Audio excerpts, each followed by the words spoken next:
Hello and welcome to the reveal stream for Warmind, the second expansion to Destiny 2. I'm Deej and I'll be your host, and I will be joined in the hot seats today by many waves of developers to talk about different aspects of this new piece of content that comes out May 8th. That will be a fitting theme for this stream, but we'll tell you why in a few moments. First, I'd like to introduce you to some of the creative leadership that has driven this project together. We have Evan Nikolic from Bungie. Hey. And we have Brent Gibson from Vicarious Visions. Hello. So this is an interesting milestone because we've talked about our partnership with Vicarious Visions before. Yeah. We've introduced our community to some members of your team when we were bringing the PC build out into the wild for the first time.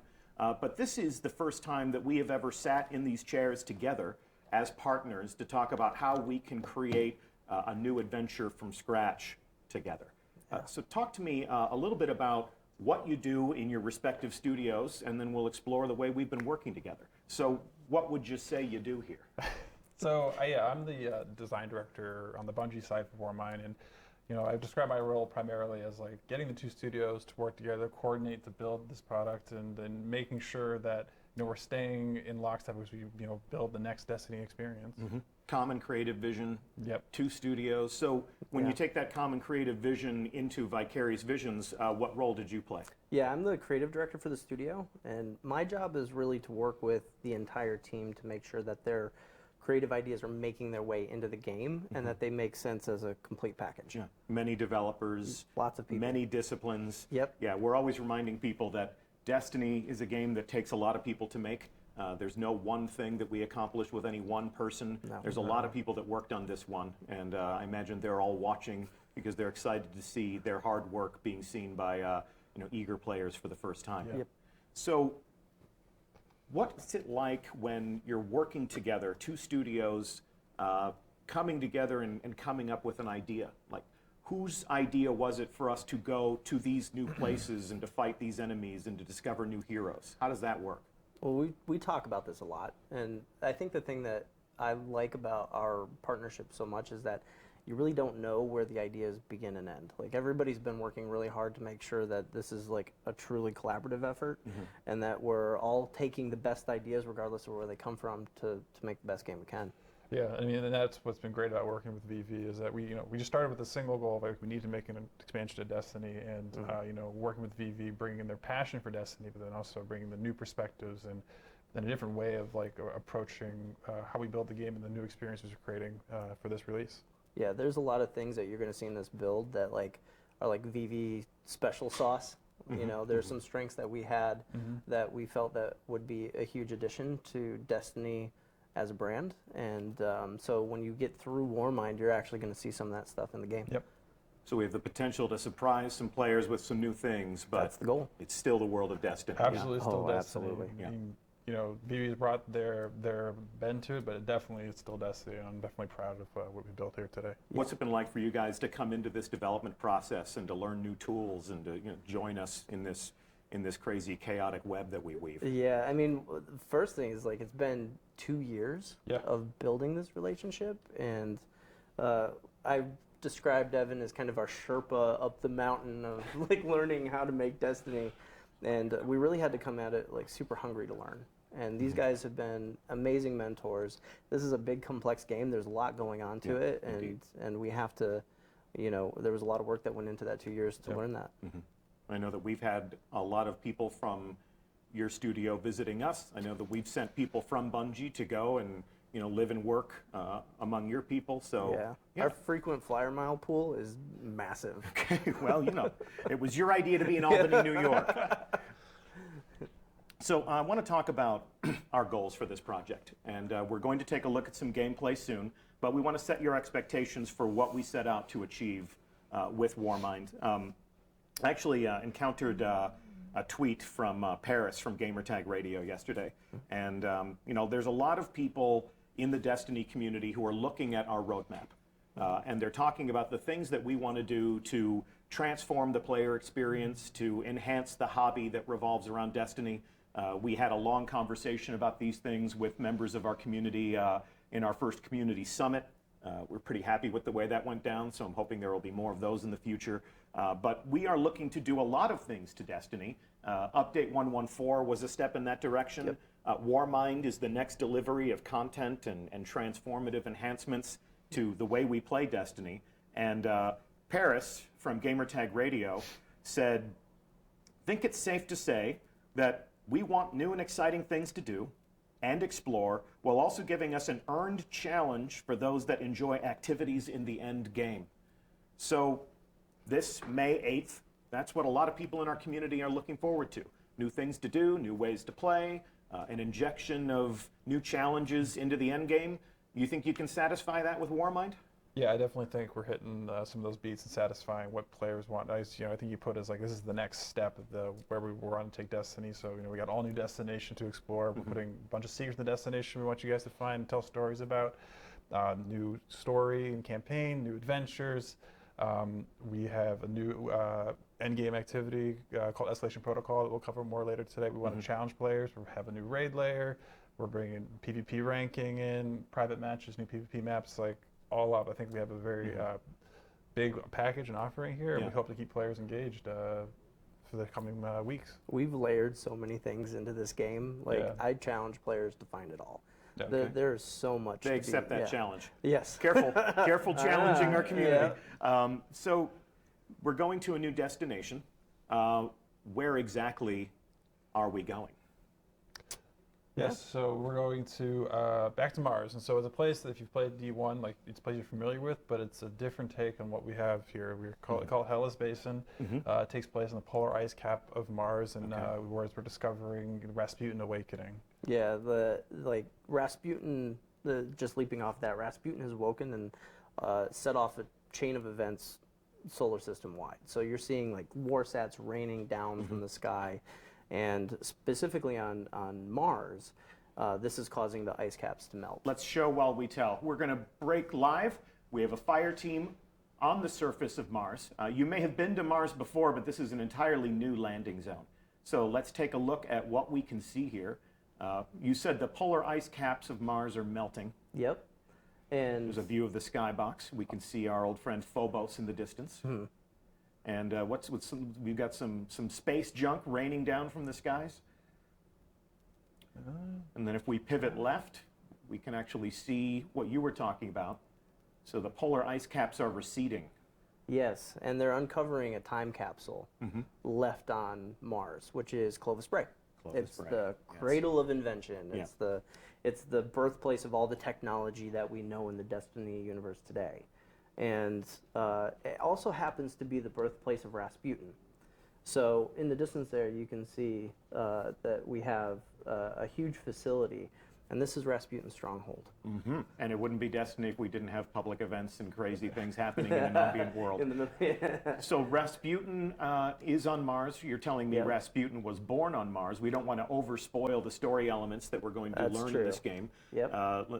Hot take from the community. Stop telling me everything I'm going to learn. Absolutely. Stop mortgaging the gameplay to make your streams awesome. So we are going to leave a lot of the player discovery on a lot of the story for the actual player experience.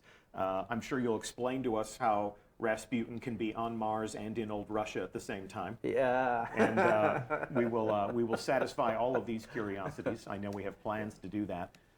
For the time being, this is your first glimpse of the place on Mars where you'll be exploring, where you'll be playing. This is where the campaign will take place. But then even after the campaign is over, you have reasons for us to come back to this place. Oh, absolutely. Yeah, we have thawing right next to Rasputin. We have the hive. So we have a whole new frozen hive that's on destination that's there to challenge the players. Yep, and then like part of that hive, the awakening, is like we have the escalation protocol event. That's a ritualized public event that we encourage you to play over and over again with escalating waves of difficult combatants to fight. And on top of that, we have plenty of secrets and lore squirreled away and hidden in parts of the destination. And like we're really looking forward to players like unearthing that and uncovering that and learning more about like the Bray facility and the Bray family. Yep. It's been an interesting construct of science fiction where you have the company Yeah. You have the corporation, and you have the evidence of commerce, whether it's Wayland Yutani or whether it's the Tyrell Corporation. So Right. Clovis Bray is our own storytelling fictional corporation, and we're going to learn a little bit more about Clovis Bray, including some of the people that were involved in the operation of Clovis Bray. Is that right? Absolutely, yes. We're actually introducing Anna Bray. Anna Bray. Anna Bray. Okay. Yeah.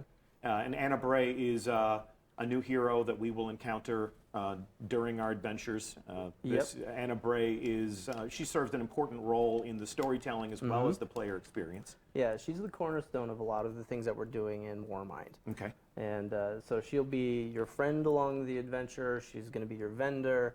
And she's going to be, like I said, that cornerstone on unraveling the relationship between Rasputin, Clovis Bray, and herself. Well, we're going to actually show the prologue for Warmind, and this is going to be an introduction to Anna Bray. If you don't want any spoilers, this would be a wonderful opportunity for you to go and fix yourself a tasty beverage, because we're going to play the prologue in just a moment here. Before we do that, I want to thank Evan Nikolic and Brent Gibson for being on stream with us today. Thank you. Yeah, thanks for having us. Thanks for the work that you've done to give us new things to play and talking to us a little bit about your creative vision for this expansion. Warmind comes out on May 8th, and we hope you'll be right there with us to help bump into us in the wild, play some escalation protocol, and shoot some frozen hive in the face as they come out from underneath these receding ice caps, yeah? Yeah, absolutely. Yeah, I've been waiting almost 2 years now. We're really looking forward to May 8th. Cool. All right. Well, anything else you want to say to the Guardians who are watching? Good luck playing. Yeah. I'm looking forward to hearing the stories you guys come up with. All right. Well, with that, thank you so much for being on stream. We're going to put our next round of developers in the seats, but for the time being, this is Anna Bray.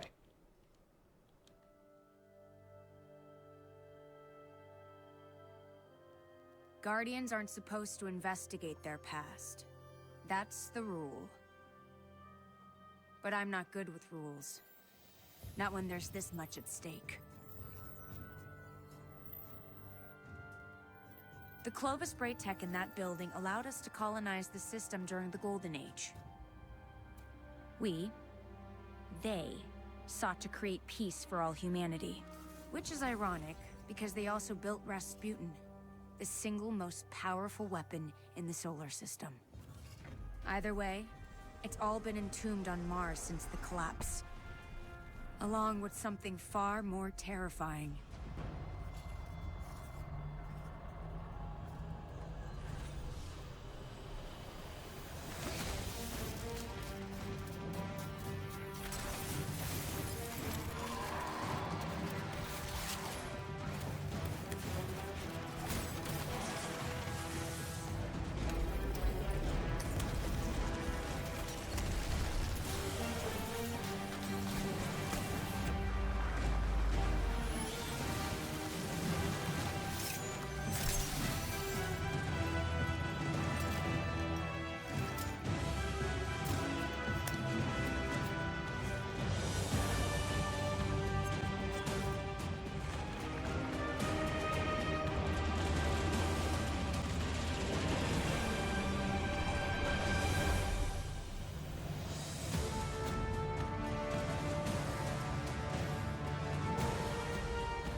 So that was Anna Bray.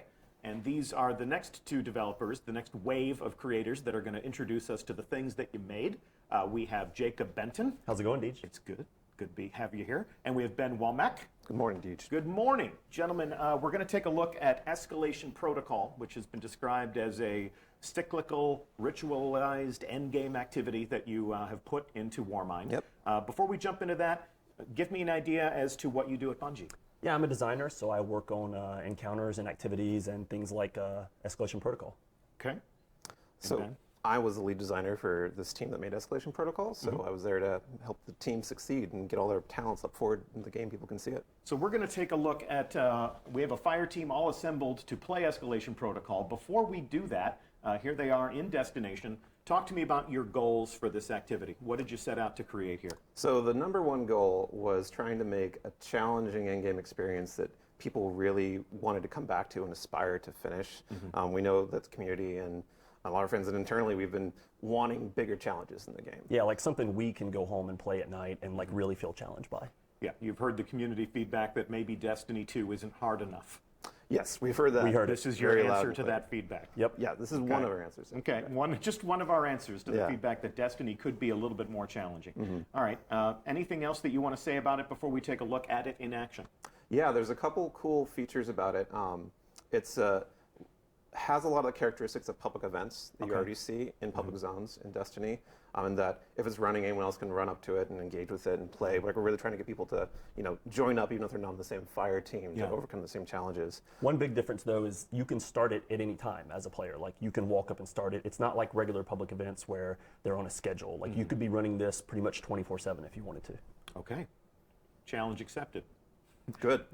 So in that case, should we take a look at exactly how a player would activate Escalation Protocol? Let's do it. Yeah. All right, so we have a bunch of people assembled in this public space, which means that they can play together, but other people can come up and play with them. And with the interaction, what do we see rising up out of the ground here? So this is some technology that Rasputin has embedded in Mars around his area in the public zones. And whenever it activates, it draws waves of hive into the location.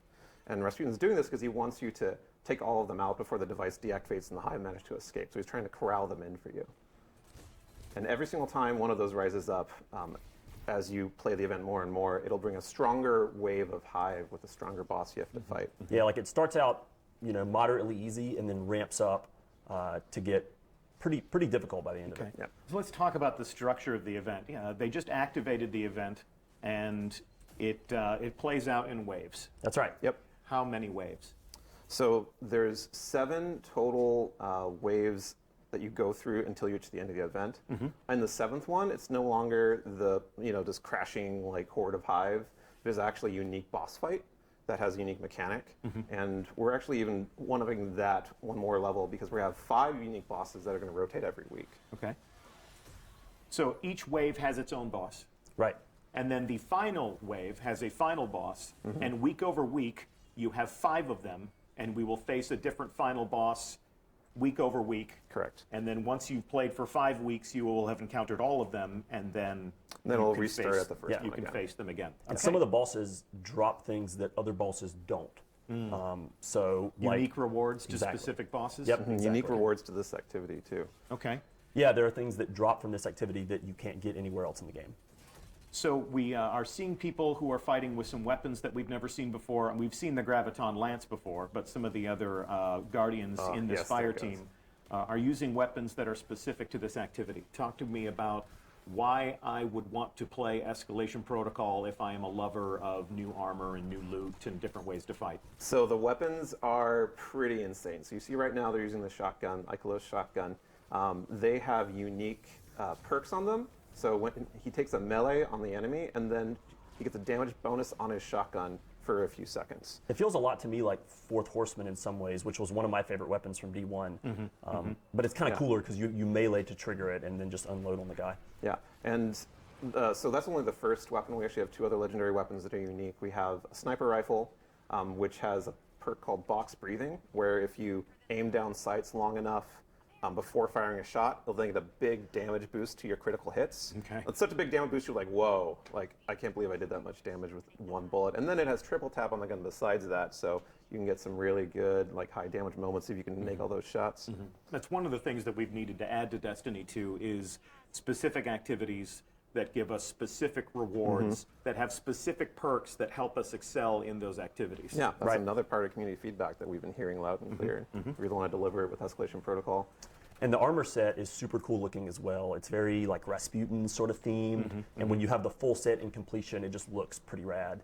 And you're only going to get that armor from this activity. Correct. That's right. So talk to me about how the character progression is structured. If I'm playing Escalation Protocol, what can I expect to earn week over week? What can I expect to earn every single time I complete all 7 waves of the activity? So we have a few different reward systems that working at the same time inside of the activity. One of the, I think the most desirable one Don't wave at the boss. That's a high value target that's messing with them right now. Okay. In the public space, like stuff collides like a really, really fun ways. But so we have several different systems. When you finish the wave 3 and 5, a chest will spawn that has more kind of normal public event type rewards in it, as well as chances of vanity items that you only get from this from Escalation Protocol. Yeah. The most desirable stuff comes from beating that boss at the end. Okay. We have 2 different systems. We have those guns we I'm mentioned. going to interrupt you. What do we got here? Oh my gosh. Okay, well, this is the Hive Sword. You may remember it from the first Destiny. Go get another one. Go get another one. Yeah, someone else can grab one too. Yes. So there are these shadow rifts that spawn, and you have to take those out, or Hive aren't going to be drawn to the tower, and the time's going to expire. So when you go to take those out, there's a knight that spawns with a sword, and if you kill him, you can actually get the sword for yourself. Nice. It's happening right now. And this is exactly the same sword as we had in D1 that fans may remember from that game. So you can even you can use a super and use a smash, and you don't want to do it on exploding thrall probably.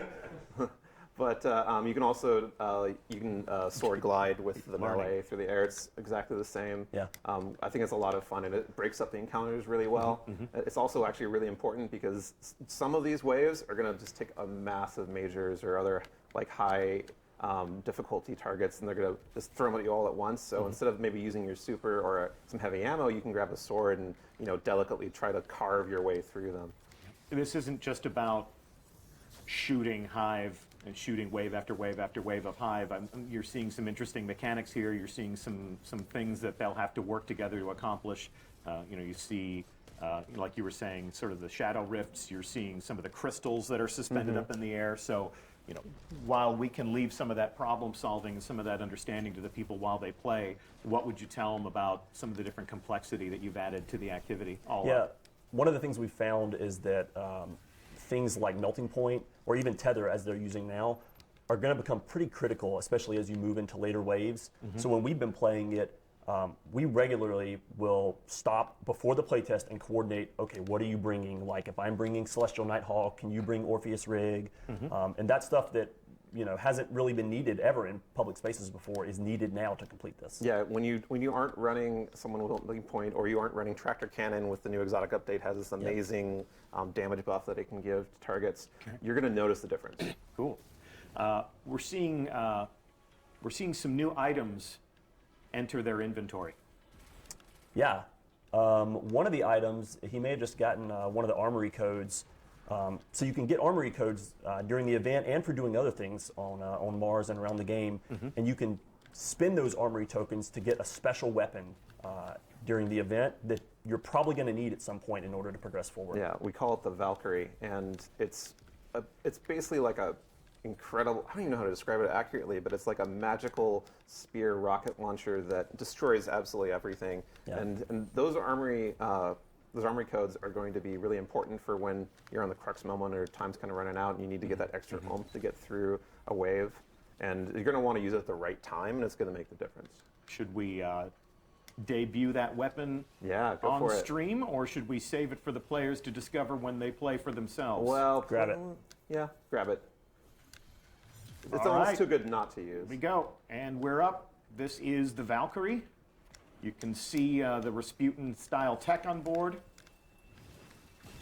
It's a melee weapon. It's a ranged weapon. And it only lasts a short amount of time. So use it wisely. Yeah, use it wisely. You want to bring it out maybe when the boss for the wave comes out, or when a huge amount of ogres spawn, for example. That was a good moment for theatrical demonstration purposes. Maybe not the best tactical moment. But I'm not going to criticize the person playing. we're showing and I wouldn't use it. here. We're showing and telling. And I'm seeing things hidden under bridges that I'm not going to talk about. So we'll again keep that promise and leave. Oh, there's your sword. There you go. Have your sword. So which wave are they fighting now? What? So they're in the third one right now. Okay. And there's 7 total. Seven total. And they've been getting through these pretty readily. Keep in mind that we're using high-level characters right now. We have had streams before where we wanted to prove the activity was hard, and what happened was our audience watched people die again and again and again and again. We actually started testing this out like that. Yeah. We had them at the proper level. Yep. The level people be at the first week of play. I'm sure there are people watching who attended our community summit who actually got to experience this activity, and they'll be going live after stream with their own their own analyses, their own takes on what this is. We made them play at a much lower level, Right. Because we wanted to demonstrate that this was hard. But for the purposes of this stream, we've leveled these characters up to the point where they've completed the campaign. Right. They've probably played this for a few weeks. They have weapons that many drop weeks. only from this. They have weapons that only drop from this, which make them better at performing in this. So a character's first experience in this activity may be very challenging. Yeah. Failure may be the guaranteed. default state when you first get started. Yeah. In fact, you were talking about having Hang on. What's this? Whoa, what's this? Whoa. So here we have Cosmo is demonstrating some of the different armor that we can take a look at. And the best way to show off your armor to yourself is to do some emotes. And we now have an emote wheel. I think you're a little bored with all those green emotes, but we can definitely get you some better emotes through your commitment to the game. Oh, you can see the amazing helmet that you get only from Escalation Protocol. Yeah. We've got the new emote wheel. That goes in for every single player of Destiny. It's one of the Season 3 upgrades. Escalation Protocol is exclusive to Warmind. That's right. That's correct. And just to recap, rewards that are specific to the activity. That's right. You made it real hard. In fact, Yeah. what was the feedback you got at the summit? Yeah, so actually, Jake, Yeah, you at want to- the summit, they were finding it difficult, but the feedback we got was that they would prefer if it was even more difficult. And we were really close to being locked down, but we managed to squeeze in one final change specifically based on the community feedback from the summit to make it even harder. Yeah, Okay. the day of the summit, that right afterwards, Jake and I went back up to our desks and got cranking on making a change Yeah. and getting all the right channels involved for it. And so now it'll be even harder. It's what people asked for. Yeah. So Yep. Well, we're about to find out. We're about to find out if people should have been more careful about what they wish for. So this begins on May 8th, along with Warmind. It must be said that you need to finish the Warmind campaign before this is even available to you. Right. correct. Though if someone else has actually started it, you can engage and follow along even if you haven't finished the campaign, which you're probably going to help make a difference by being there. Mm-hmm. You're also going to be probably kind of wrecked. It's because you will be lower level, but at the same time, people can res you. Your bullets will count. So by all means. Yeah. Okay. Well, this is all waiting out there in the wild, and people can dive in after they finish the campaign or during, in progress, if they want to get punished. We call it Escalation Protocol. We will actually leave this activity now and leave the rest for discovery by our players. So this fire team can go back to orbit for the next act of our reveal. Gentlemen, thank you so much for the hard work that you put into this, including rapid responses to community feedback in what was literally the 11th hour. Glad to see you collaborating with some people in our community to make sure that you dial it up to 11 at their request. Yeah. Oh yeah, We did it. It's fun for us too. Awesome, awesome. Anything else you'd like to say to the Guardians in our audience before we move along to take a look at the Crucible? Looking forward to playing it with everyone. Yeah, looking forward to seeing you out in the world and doing Escalation Protocol. Okay. Well, gentlemen, thank you so much for being on stream today, and we will talk to you again about this once we get some player stories coming at us from out in the wild. Thanks, Deej. Can't wait. Up next, we're going to take a look at some updates for Season 3 that are about to hit Destiny. And to accomplish this, let's introduce you to two combatants in our fire team that will be sparring in this live fire exercise. You should know Cosmo by now, your friendly community manager. What's up? As well as Kevin Yanis, who is a designer on the Crucible team, who you may remember from our most recent Bungie bounty. Gentlemen, good morning. Good morning. Good morning. So you have the comm. Talk to us about what you'd like to reveal today, and then we'll get to playing some games. So today, the Crucible team is going to talk to you about two important features coming in Season 3. Both of these are available to all players of Destiny, regardless of Warmind ownership, and those are Crucible Ranks and Private Match. I'm going to open up with Crucible Ranks here. So starting in Season 3, all players are going to be invited to the world of Crucible Ranks, and you're going to have a choice of 2 ranks, which really dictate like how you're going to play and how what type of investment you're going to make into the game. So there is the Valor rank, which is a progression rank that goes up when you win, up when you complete matches, and winning helps you move up faster, but there are absolutely no loss penalties. This is more a reflection of your time commitment. This is something you can go in, kick back, relax, and make progress towards something. So everybody can get in and rank up a little bit and kind of progress through. Absolutely. And you're going to find this rank actually featured on a quick play and all of our rotating playlists. And then we have the glory rank here, which is attached strictly only to the competitive playlist. And this is a rank that goes up when you win and down when you lose. It's all about performance. It's all about the W's. So if you can win, if you can close out those matches, we're going to reward you for it. And what do we stand to gain? What if you lose? You go down. You go down. You really want to stay in the game as well, because if you leave early, you're going to get hit with the loss. Each rank features a form of streaking. So Valor, as you can win consecutively, you'll earn more points up to a cap, and that'll reset back down. Streak bonus. Correct. There's streak bonuses. Glory features the same type of streak bonus, but it also features a loss streak, which means if you're losing a lot, it's going to hurt more. And that also caps out as well. Okay. And that's there, to add a little bit more of the risk of playing a competitive match. But I believe players who wanted this type of system wanted that type of risk. And speaking of rewards, Yeah. Am I getting anything other than this? you're absolutely getting stuff.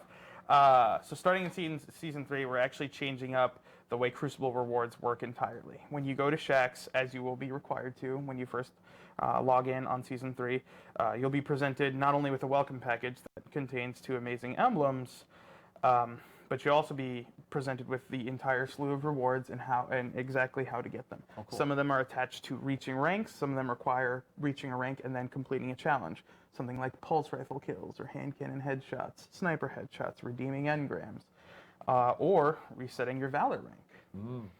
So if players were to max out their Valor rank, they can decide, if they want to reset it, begin that journey anew. And that will actually be one tracked in an emblem, but also be a way that you unlock certain rewards. So if I see somebody that has like 735 resets, we know that they played a lot of Crucible. Yes, and it is uncapped. So you play as much as you want, play as much Valor as you want, earn as much Valor as you want, and we will showcase that. So these are the 2 emblems you get for completing that intro quest. And as you see here, the Valor Season 3 emblem tracks the number of Valor ranks you've So completed. I like emblems, but is there any sort of rewards that I can actually like use? in Crucible? Yes. I'll get to that in just a second. Okay. The Glory emblem here, for those of you who are interested in the Glory rank, actually tracks your rank points in real time, which means this is exactly how much you have. Slap that on if you want to peacock a bit, show off. But yes, if you want a tangible reward, there's already a series of brand new guns that you're going to get. You're going to be able to earn from completing ranks and earning ranks. But there's specifically one gun each season that we're going to deliver that's going to be the chase. It's for Season 3. That's Redrix's Claymore. And this gun is unlike many guns because it features a new perk called Desperado. So as you see here, it has barrel traits. It has Outlaw, fan favorite, which is actually getting buffed in the 1.2.0 patch so that it refreshes every headshot kill. No cooldown. And Desperado, well, that's synergistic with it. So reloading while Outlaw is active is going to increase your rate of fire. But unlike other rate of fire perks we've made in the past, this one does not lower your impact, which means you're still getting the crispy 3 burst. You're just getting it faster. So wow. Okay. To see it in action. Yes, you will. This gun is attached to the Fabled rank in Glory. So for those of you who want to earn this, you have to set your sights on Fabled, make your way there. So we're not just giving that to everybody. Absolutely not. This is going to be, I predict, one of the harder rewards to earn. If you see somebody with this, you know they're good, and you know they've earned it. So with that said, let's take a look at Private Match. Yes, it's back. Yes, it's pretty insane. So Private Match is back. It's everything you have known and loved about the Destiny 1 Private Match with some of our new game modes, and we've heard the feedback for certain about some of the options not necessarily fitting people's preferences. So we've done things like stripped out time of day and stuff like that, so that they're more focused on game options. So what are we playing today? So today we're going to be playing one of the 2 maps which one of those maps is Meltdown. We won't be playing that today, but we will be looking at Solitude. Solitude is a brand new map that does require Warmind ownership.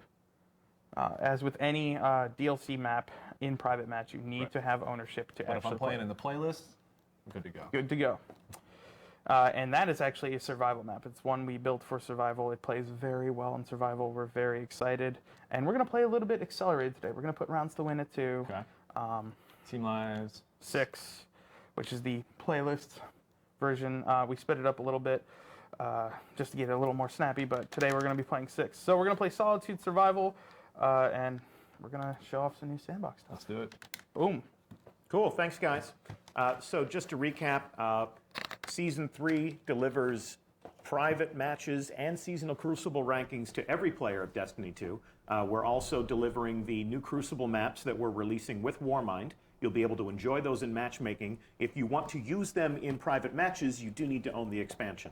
So as they depart toward this new match, I'd like to introduce you to the final wave of developers that are in the hot seats. Final boss. Our final bosses for the day are John Wisniewski, morning. Morning. And Josh Hamrick. Hello. You probably have seen these two gentlemen talking about their work on many occasions past, whether it's a bounty or a video or a stream like this. So we are going to be talking about the sandbox tuning for Season 3. This live fire exercise in the Crucible will be a great opportunity for us to look at how exotic weapons are all becoming just a little bit more exotic. Talk to us a little bit about what your goals have been in reaching into the sandbox and making some of the most coveted weapons a little bit more dangerous. The big goals that we were trying to hit with the exotic weapon pass that is going to be going live in May is that we wanted to increase the feeling of exoticness or power or sort of a specific gameplay experience that was happening with each exotic weapon. Basically, with the focus of just making everything stronger, faster, better, just pushing everything a little bit harder. And we wanted to do that in a way that was leaning into the exotic fantasy or the gameplay that we'd already established with the weapons on release. Okay. So we weren't trying to make any like drastic changes to how these things play. If you already know how they play, if you already like them, or if there's one that like you feel like it could be better, but it just needs a little something, that gameplay is still going to be pretty familiar to you. It's just gonna be a lot more effective, hopefully in every activity that you like playing. Okay. Well, Like Fighting Lion that you see here is now a beast. John can tell you everything it does, but it is one of my personal favorites. I've been running it like crazy in playtest. Yeah, the thing we did to Fighting Lion to make it a little bit better is we gave it more ammo, and we basically did a small adjustment to how damage works on it. So we added more damage to the detonation and took a little bit off the impact. So it places a little less pressure on trying to get that grenade to hit and makes the detonation a little bit more friendly. Lets you reach out and touch people. Yeah, it just makes it a little bit more reliable. Oh my God, it's fun.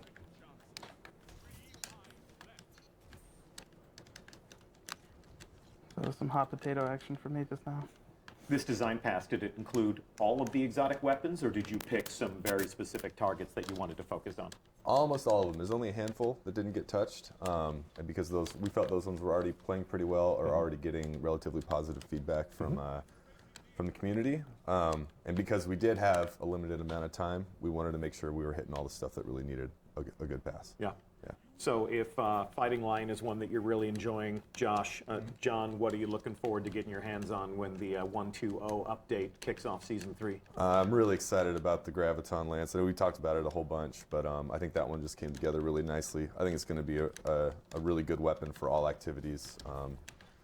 Yeah, it's going to be great. I think it'll definitely, in the PvP world, it'll definitely give Vigilance Wing a run for its money, for sure. Well, we are in the PvP world right now, so maybe we can see a little bit of Graviton Lance. Oh, another thing, while I remember, another thing we did to Fighting Lion to make it a little bit better is if you are still, it just has more ammo now, if you are still feeling some ammo pressure, if you get a kill with the grenade, it guarantees a special ammo, an energy ammo brick to drop. Cool.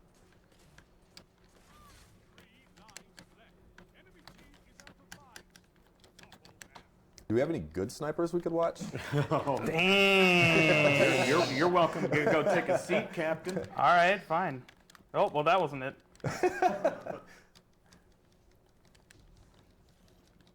Switch something out. Yeah, you should. You should. We've got Risk Runner. What did you do to Risk Runner? Risk Runner. So currently, Risk Runner, when you take arc damage, you're resistant to arc damage, and it activates the arc overdrive perk, where basically the gun comes to your life and just like blasts everything with electrical energy. We increased the amount of arc damage resistance you get when the weapon activates, and then we enabled that for PvP. So now you can run Risk Runner. Yeah. If you get hit with arc damage in PvP, you will take half damage from the arc source. It will turn on the arc damage or the arc overdrive perk, making the weapon way more lethal. And then another thing we did is that we allowed the arc overdrive perk to enable when you have it stowed. So you don't have to have it out. If you have the weapon backpacked and you take arc damage, it's going to turn on. You're going to get a notification like, hey, it's party time. Time to pull out Risk Runner, ready to go. Party time. But important distinction for the PvP players is that you only get the damage resistance when the weapon is in your hand. Okay. So the perk can activate when you take damage, but you have to pull it out to be able to get the damage resistance. Second match is coming up. We're going to play some Clash. Map settings being tweaked. Saw that Skyburner's Oath had been equipped. Yeah. Skyburner's Oath has actually been a favorite of mine. I've used it in Crucible, which is rare for me to use a scout in Crucible. What have you done to my baby? This got the most, probably one of the biggest changes. Yeah, it took a long time. It took a long time to like really dial in how the projectile is going to work. But basically, we talked about this in the TWAB a little bit ago, but Skyburner's Oath had, sorry. I'm kidding. I'm just kidding. I'm just kidding. I'm just kidding. It's an inside joke. It's an inside joke. Skyburner's Oath had it had a relatively like good amount of utility and power. It was a pretty strong weapon. It just didn't have any spectacle.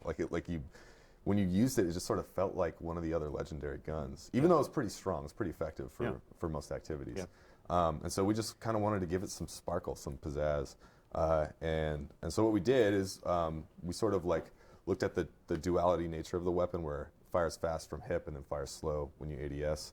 And we just sort of like, okay, let's make a more distinctive separation here between hip fire and aiming down sights. So now aiming down sights is going to behave like it did, fire slow, high impact, precision damage. We put explosive rounds on the weapon, so anytime you hit with any play style, it's going to explode and do some damage. But then for the hip fire, what we did is we slowed down the projectiles, and we sort of like put a little bit of gravity on them, so you're kind of lobbing these like, almost feels like a rapid fire grenade launcher. Okay. And then we put some, the first attempt at doing that was like, okay, this is fun. Like I can see the sort of the feeling of how this is going to work, but it was pretty hard to actually like hit targets with a slower projectile. So we're like, screw it, man. We're trying to make exotics strong and awesome. Let's put some tracking on this thing, so you kind of don't have to aim all that much. Target seeking rounds. Yep. All And right. the first version of that was strong. It was insane. Show me those It target was seeking really rounds. strong. That's And, nasty. it would Yeah. track you down. Yeah. Oh, look at that. Look at that. That is awesome. That's going to be fun, man. That is going to be fun. Yeah, definitely great to like how Kevin's using it here. It's a really fun weapon to use as a warlock. It's sort of you're like strafing through the from the air, and air, just sort of raining fire, almost like you're some kind of sky burner. Oh, God. Look There at it is. that. Have Wow. fun with your Wow. puns. Have fun with your groan-worthy puns. Oh, You got caught What up. was that? that was Hardlight. And what have you done to Hardlight? Hardlight, we basically gave it the same functionality that Borealis has now, where you can hold down you can hold down the reload button to change damage types on the fly. Okay. And then we did something that I'm really excited about.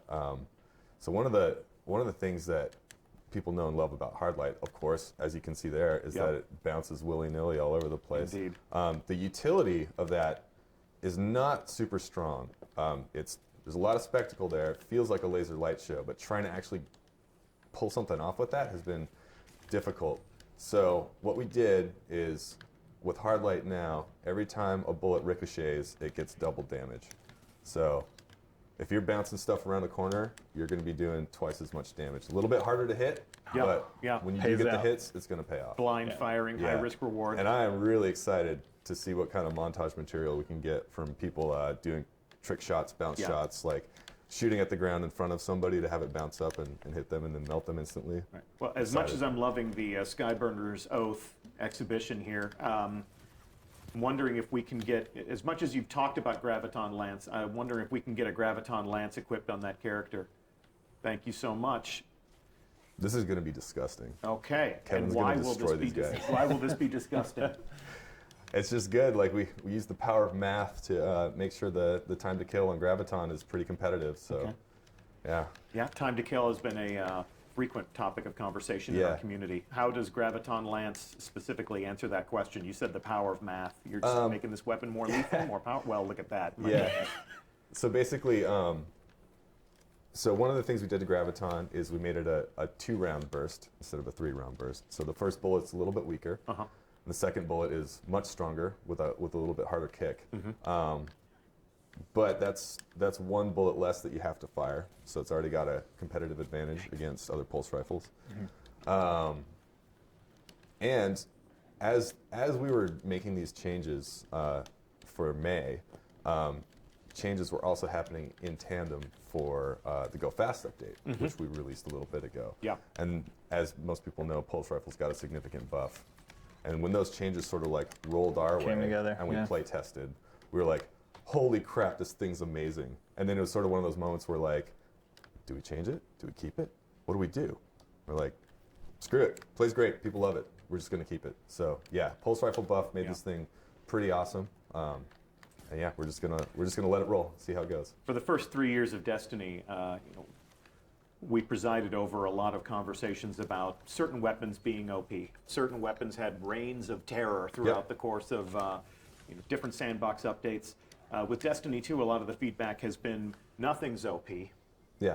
And they wanted some of those rough edges to come back. Looks like you're doing that. Yep, absolutely. Speaking of rate of fire changes and things like that, Crimson, yeah. Crimson's getting better.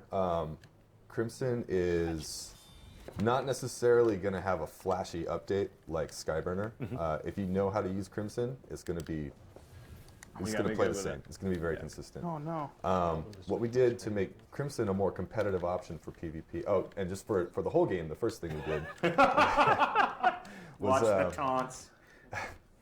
One of the biggest pieces of feedback about Crimson was that I run out of ammo too fast. So we addressed that. We gave it a whole bunch more ammo. There it is now. For the competitive world, we basically looked at Crimson as we want to try and match the time to kill of an aggressive family hand cannon, which is 3 shots to the head. It was interesting trying to solve that because Crimson is a 3-round burst, and it also, the burst fires a little bit slower than a pulse rifle because we wanted to make it still feel like a hand cannon. We actually tried it early on in Curse of Osiris. We tried firing Crimson as a 3-round burst like the sidearm, and it just made it feel really light, sort of like, it felt like you were using a sidearm with funny art. Yeah, it did not feel like a hand cannon. So we actually we increased the damage on the bullets and then slowed down the burst, so it really felt a little bit chunky. But anyways, trying to match the exact time to kill to an aggressive hand cannon meant doing some specific tuning to precision damage and basically the rate of fire. So we slowed down, we sped up the. Everyone saw that coming. We sped up the time between bursts to be able to match the cadence of an aggressive hand cannon, and then to be able to match the exact time in shots to kill, we had to make it so that the first bullet of the final burst is the killing blow of Crimson. So because it fires 2 free bullets, 3 rounds per burst, you actually have a lot of room for error there. So you can afford to get in some body shots or miss a couple rounds, and you'll still be competitive with aggressive hand cannons. Yeah. Cool. If you were to place a bet, what gun do you think is going to be a standout? Uh-oh, there it comes. Yeah. Are you going to go to Sturm? You're not going to go Rat King? All right, your choice. Your choice. We're talking about hand cannons. Let's see if we can get some of those crispy 2 taps. Give me some crispy 2 taps. Not bad. There we go. Bad at all. He's got it primed. He's now got a primed overcharge bullet, which means he can get a 2-shot kill if he doesn't miss. So how this one is going to work is Sturm and Drang are paired weapons. There it is. So you get a kill with Drang. It automatically... Oh, you're just so bored with yourself. You're just so awesome. You're so bored with yourself. Getting a kill with Drang automatically reloads Sturm, and it adds 1 bonus round to the magazine. A new functionality with Sturm is that any overloaded round, so Sturm has a default magazine of 12, it goes up to 20. So rounds from 12 to 20 are going to have a significant amount of bonus damage. But you only need 1. But you only need 1 overcharged round plus 1 normal round shots to the head to get a kill in Crucible. And then in the PvE world, you can get kills with Drang all day, overload Sturm up to 20 rounds, and be sitting pretty. All right. Well, those are the 2 Crucible matches that we were going to play today. Some good pearls there about the exotic weapon tuning.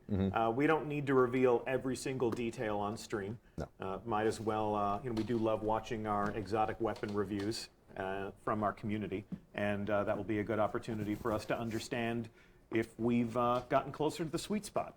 We'd love to hear your opinions about these exotic weapons. You'll have an opportunity to get your hands on them on May 8th when Season 3 begins with the launch of Warmind, the second expansion to Destiny 2. Any parting comments about your work and what you hope you'll see in Season 3, gentlemen? I'm genuinely excited. It was joy working on this, like just making everything a little bit cooler and a little bit better.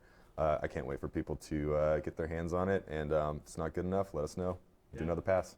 Hopefully it is. Looking forward to the videos that come out. We also finished fixing the sniper scope bug, and so snipers out there, like, your time has arrived. Super excited about the montages and stuff that will show up. Cool. Yeah, and all this. So, yeah. All right. Well, this begins a larger conversation about Warmind and Season 3. That conversation will continue. We'll continue to give you a glimpse at how some of the different exotic weapons are changing. We'll give some different developer insights for some of the activities that we've revealed today. And we've still got a couple of weeks to set expectations about all of this. So we thank you for tuning in. We thank you for watching. We're looking forward to seeing you play Warmind. We're looking forward to bumping into you out in the wild as we play some Escalation Protocol. And of course, there's an entire new campaign, an entire new story to tell, and I hope we haven't spoiled too much of that for you. I'm Deej from Bungie. It's been my pleasure to host today, and we'll begin this conversation again soon.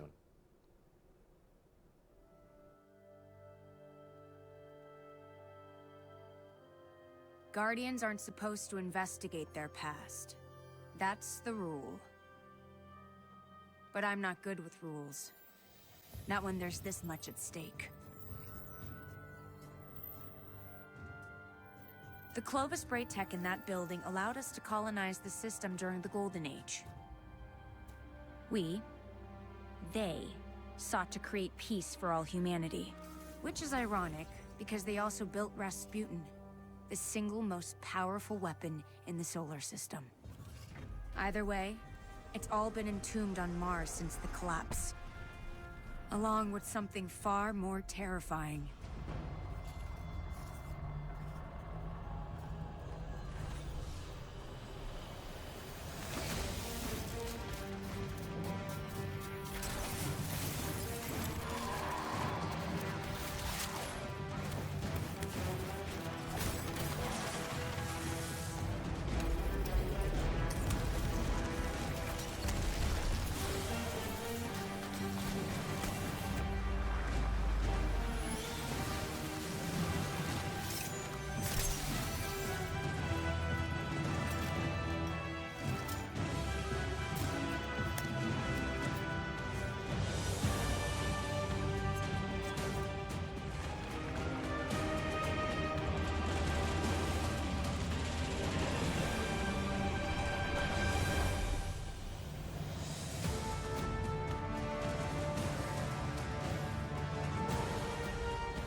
That cinematic was excellent.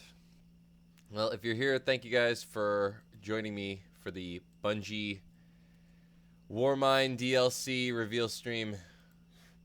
See you in the next video, guys. If anything you missed, you can always watch this in the rebroadcast. It'll be posted momentarily. All right, love you all. Talk to you later.